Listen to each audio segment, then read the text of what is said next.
While I was busy with my work as a materials manager, I got an email that really shook me up. It was from Michael, and he calmly told me that he was in love with someone else and wanted to start a new life with her. He also said he was taking the fancy car we bought together, even though it was under my name. I begged him to think it over, but he didn't listen. Then he disappeared with his new girlfriend, leaving me with a big debt. It was a total shock for me, Ava, at 33, and our little family of 3, including our smart 12-year-old son, John. John's cleverness was evident from an early age, as he would have deep conversations and give thoughtful opinions on articles, which was quite different from Michael's inconsistent behavior. Even though Michael hadn't held down a stable job, he somehow managed to keep money coming in for the past 4 years, encouraging us to make lasting memories as a family. This led us to buy a camper van worth $388,000. However, because Michael couldn't meet the financial requirements, I ended up responsible for the loan. On the day we were supposed to get the camper, Michael sent an email saying he was taking it, leaving me to deal with the financial burden alone. When I confronted him, he confessed to having an affair and said he was leaving to start a new life. He even mentioned divorce, something we had argued about before. But now it was really happening, catching me completely off guard. Finding out about Michael's betrayal and then him disappearing, leaving me with a huge debt and no way to contact him, was devastating. I tried to reach him, but it was useless, and he never sent the divorce papers he promised. On top of that, we were still dealing with the $38,000 loan. In the midst of all this chaos, John's understanding of the situation made it clear just how much Michael leaving had affected us emotionally and financially. This wasn't just a tough situation, it was a harsh wake-up call to reality. I had to figure out how to move forward after being betrayed, all while making sure John was okay and dealing with this overwhelming debt. After dinner, John came up to me looking worried, his young face showing concern. "Mom, what's up? You haven't been eating much lately. Are you okay?" His worry made me stop for a moment. "Oh, I'm probably just a bit tired," I said, trying to brush it off. But John, wise beyond his years, said, they say when people lie, they look up to the right. Lying isn't good, Mom." Then he cautiously asked about Dad's absence, saying Dad hasn't been around for 2 days. Did something happen? His directness surprised me, and I felt like I had to tell him the truth about what was going on with our family. John reacted maturely, almost like he knew something was wrong even before I said it. He seemed to understand the situation with a wisdom beyond his age. Even though I could tell he was upset, I couldn't hide my stress in the following days. At work, during a training session, I suddenly couldn't stand up. I was overwhelmed by emotions and collapsed, feeling like I was being swallowed by darkness, while my colleagues expressed their concern around me. Waking up in a hospital, I was told I needed some serious medical tests. It hit me hard. Lying in that bed, hooked up to an IV, I couldn't help but cry. When John rushed in, looking really worried, I had to quickly wipe away my tears. He was scared, asking, "You're gonna be okay, right? You're not gonna die." I reassured him that I was going to be fine, touched by his bravery and how grown up he was acting even though he was just a kid. His concern when he mentioned his teacher calling about me being in the hospital reminded me of how strong I needed to be. Even though the doctors told me it was worse than I thought, having John by my side gave me a new determination to get better. I knew I had to recover, not just for myself, but for both of us. Going through all of this showed how strong our connection was and how we could face anything together with bravery and determination. When the doctor confirmed my worst fears and said I needed urgent surgery for a serious illness, it was like everything became a blur of medical appointments and treatments. As I recovered, a month had passed since Michael left. When I got home, I found a letter in the mailbox that made my heart sink. A demand for the car loan payment, which was supposed to be automatically deducted. The shock only got worse when I checked our bank account. What used to have $445,000 now had just $29.90 left. Michael had taken almost all our savings, leaving us in a really tough spot without the camper van. I felt even more hopeless knowing I couldn't sell it to make up for the money we lost. Seeing how upset I was, John stepped in to help in the kindest way possible, suggesting he could start delivering newspapers and look for online jobs to pitch in. His willingness to take action was like a ray of hope, pulling me out of my sadness. Now's not the time to give up, I told myself, feeling encouraged by his positivity.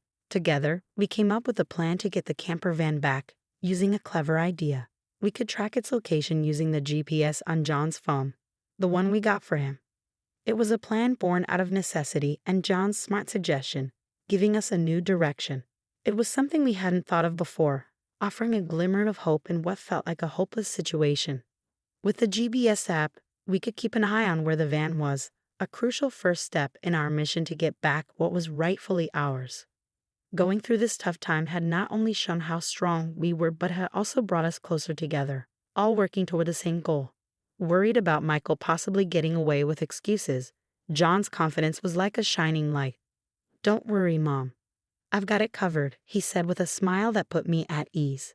I was amazed by his forward thinking and independence. Even when I was vulnerable and in the hospital worrying about everything, John had come up with a plan that was so smart. I couldn't have thought of it myself. His initiative showed not only how clever he was but also how well he understood what was going on. Even with Michael's new relationship, feeling empowered by John's clever plan, we decided to confront Michael, turning our tough situation into a learning experience for him. "We're stronger when we're together, and now it's time for us to take action," I said confidently, feeling like nothing could stop us with my son by my side. Just 3 days later, I got a call from Michael, sounding desperate for help with a police investigation related to our report of the stolen van. Without wasting any time, John and I rushed to Forest Park, where we found Michael looking stressed and surrounded by police officers. When we got there, I asked for a private chat and sent the police away for a moment. Michael seemed uncomfortable under our gaze and the stares of others around us. He quickly invited us into the van, where his girlfriend was sitting defiantly, but her presence didn't matter as much as what we needed to discuss. "Why are the police involved, Michael?" I asked, genuinely confused. "It's simple," I explained. "The van, which you thought you could just take, was reported stolen. It's under my name, not yours." Michael's belief that marital disagreements were exempt from the law was shattered by the reality of his actions. This wasn't just about getting back what was rightfully ours, it was also about showing Michael the consequences of his betrayal and recklessness. Our careful planning and John's smart thinking had completely changed the situation, proving that even when someone betrays you, staying strong and united can lead to justice and empowerment.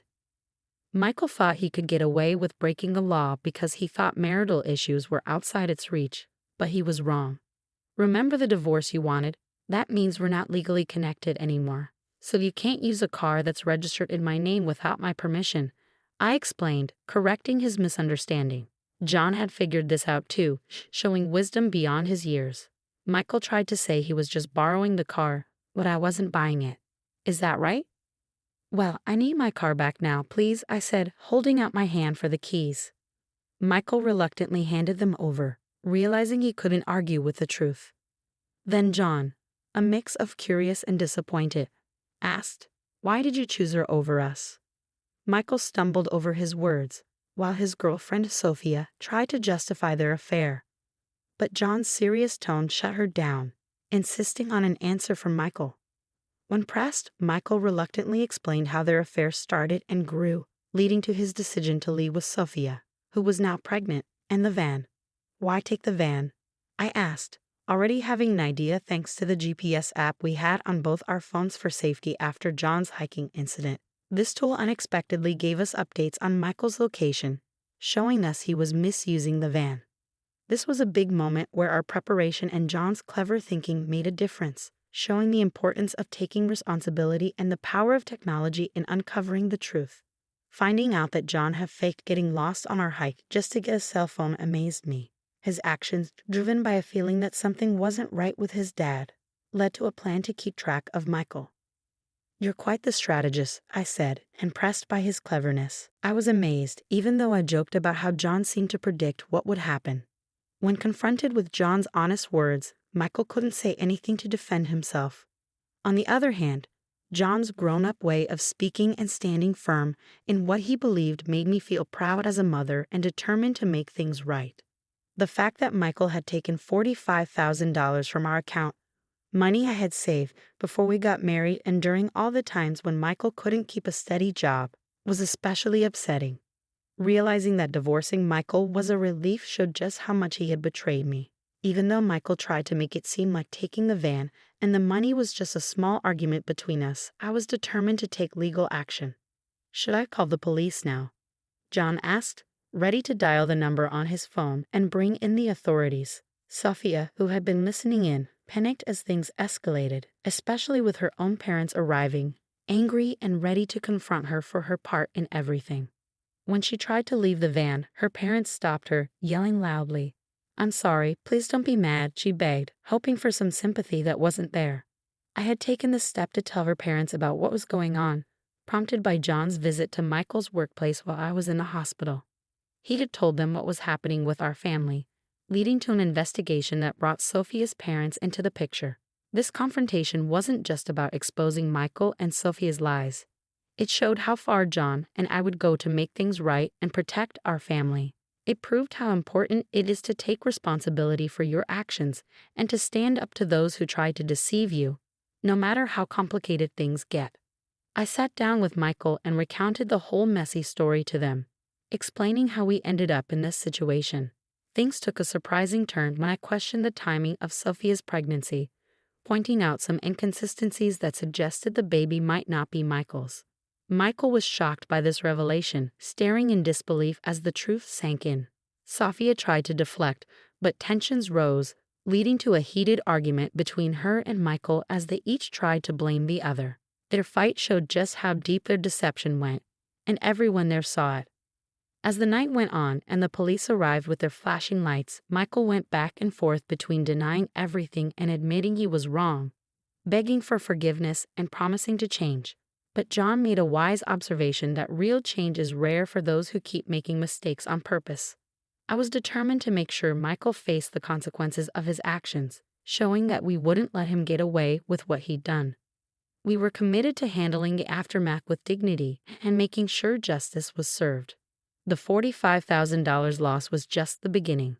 Michael agreed to pay child support each month, and his wages were garnished to cover these expenses and others.